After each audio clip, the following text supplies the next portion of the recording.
Hello, everyone, and welcome back to the English Learning Channel. I'm Leo, your English coach from Seattle, the city of rain, coffee, and people pretending they understand jazz. And I'm Julia, joining you from sunny Los Angeles. Hi, Leo. Hi, everyone. So happy to be here again.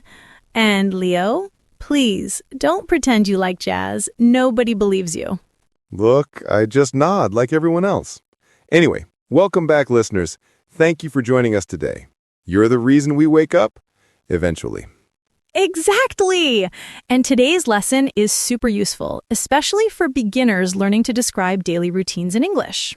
Yes, we're going to talk about your day in English. A simple but powerful topic. It's perfect for building vocabulary and confidence. Before we begin, don't forget to subscribe, like, and comment below with your daily routine in English. Your support helps our channel grow, and we absolutely love reading your messages. All right, Julia, let's start with mornings. Even the mornings and I have a complicated relationship. Same, Leo, but let's go. So I usually wake up around 7:10 a.m. here in Los Angeles. Nice. I wake up around 6:40 a.m. in Seattle, not because I want to, because my neighbor thinks 6:40 is the perfect time to practice drums. Oh, wow. So our first verb is wake up. After I wake up, I get out of bed. And trust me, it's dramatic. Like a superhero rising after a long battle. Same. Then I go to the bathroom. I brush my teeth and wash my face. Very simple and very useful verbs. Then I go to the kitchen and make breakfast. Ooh, what's your breakfast, Leo? Tea and toast. Classic survival food. I usually have coffee and maybe an apple or banana. Healthy-ish. After that, I get dressed, put on my shoes, and leave the house to head to the studio. Same here. And those are all great verbs for morning routines. Now let's talk about daytime routines. At work, I usually sit at my desk and work on my computer. Same.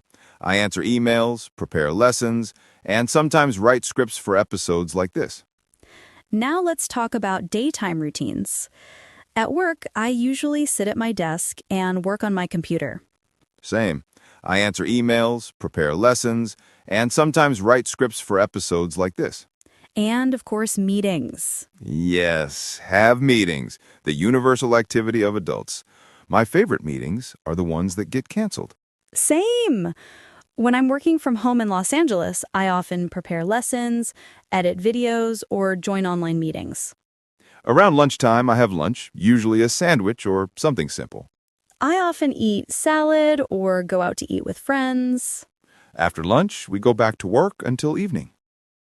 Adult life. Work, lunch, work again. Yay. After work, I go home. Best moment of the day. Absolutely. When I reach home, I relax on the sofa and watch TV a little. Then I cook dinner. I love making pasta or trying new recipes. I stick to easy stuff, rice, veggies, and something that pretends to be healthy. After dinner, I wash the dishes, then read a book or talk to my family. I like going for a walk in the evening. Go for a walk. Great phrase for your English list. Before bed, I brush my teeth again. And then I go to bed around 11:15 p.m. I sleep closer to midnight. Los Angeles night energy is real. Let's quickly review all the important verbs we use today.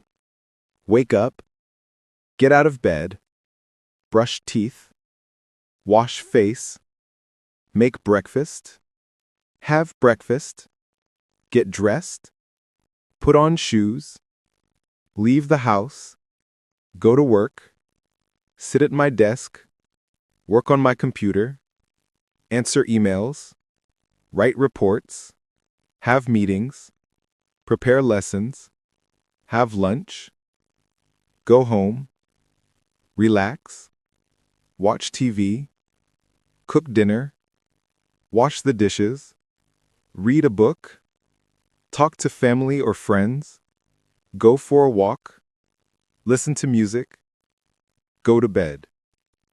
These verbs are super useful for beginners and can help you describe your entire day in English. All right, listeners, it's your favorite part of the episode, practice time. Now, before we begin, I hope all of you are actually repeating with us. If you are, hit the like button so we know you're practicing. Exactly. Repeating out loud is the key to making your brain think in English automatically. So get ready. We'll say a sentence, then leave a short pause for you to repeat. Repeat after me. I wake up at... Great. Next one. I brush my teeth. Nice. Keep going. I go to work. And in the evening, I relax. Awesome job, everyone. You're doing great. Now, let's make it more personal. Imagine you're talking about your real life, okay? Repeat this. I wake up at 7 a.m. Now, try this one. I drink coffee before I start my day. Good. And one more. In the evening, I watch something or read a book to relax. Nice work. If you're practicing with us, comment below, I'm training my brain. We love seeing your comments. It really motivates us to make more lessons for you. And don't forget, speaking out loud is the magic ingredient. The more you repeat, the faster you'll start thinking in English. All right, everyone, let's move to the next part. Using English in real-life situations, even when you're not speaking with anyone. Yes, this is where the real transformation happens. If you want your brain to think in English, you need to start describing everyday situations in English quietly in your mind. For example, imagine you're walking to the store. Think, I'm crossing the road. I see a cafe. I'm going to buy some groceries. Exactly. You don't need perfect grammar. You don't need long sentences. Just simple thinking. Just simple English. And here's a tip. Choose one activity you do daily and say it in English in your mind. Like cooking, getting ready for work, or even scrolling your phone. Pick one and try it today. Even 1 minute of English thinking can start rewiring your brain. All right, listeners, it's challenge time. We're going to give you a 60-second active challenge. Here's how it works. You describe everything you're doing right now in simple English. For example, I'm sitting. I'm listening to the podcast. I'm learning English. I'm improving myself. Perfect. Now you try. We'll guide you with prompts. Repeat after me. I'm listening carefully. I'm practicing English. I'm getting better every day. I'm becoming more confident. If you completed this challenge, type in the comments, "Challenge done." Let's see how many of you are truly committed to improving your English. Now, let's talk about something important. The obstacles that stop people from thinking in English. Yes, the things that slow you down without you realizing it. Obstacle 1. Translating from native language.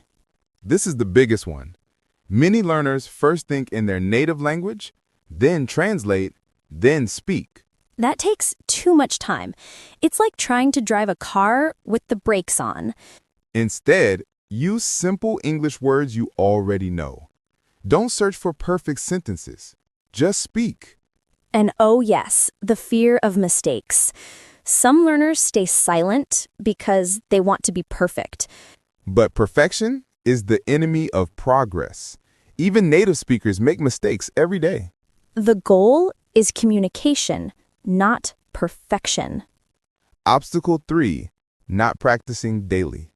If you practice 5 minutes today, then skip the next 3 days, your brain won't build the habit. Consistency is more important than long sessions. Even 2 minutes every day is powerful. How to fix these obstacles. Stop translating. Think in simple English. Accept mistakes. They are part of learning. Practice a little every day, not a lot once in a while.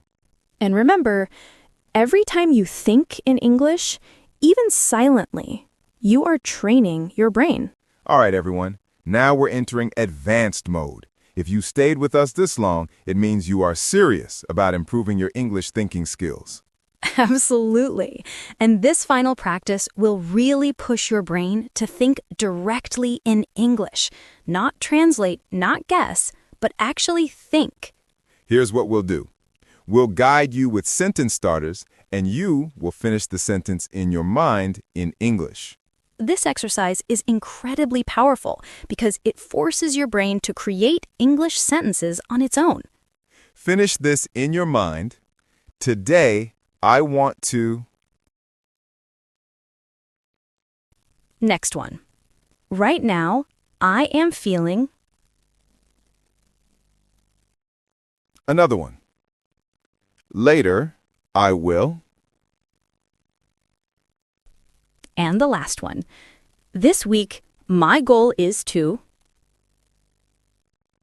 Nice.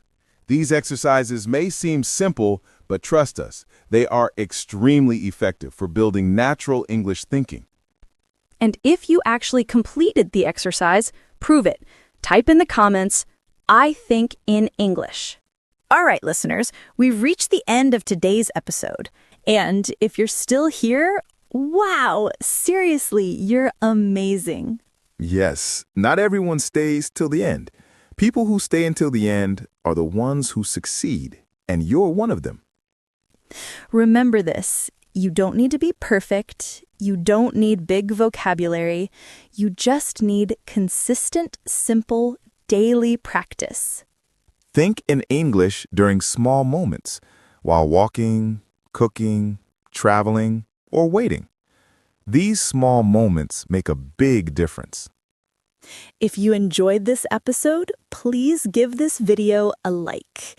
It really helps us reach more learners. And if you want more podcast-style lessons like this, hit subscribe and turn on notifications so you don't miss the next one. Before you leave, tell us in the comments, what is the one English habit you want to build this week?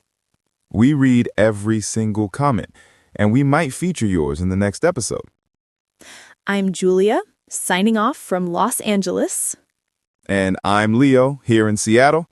Keep practicing, keep thinking in English, and keep believing in yourself. See you in the next episode. Bye.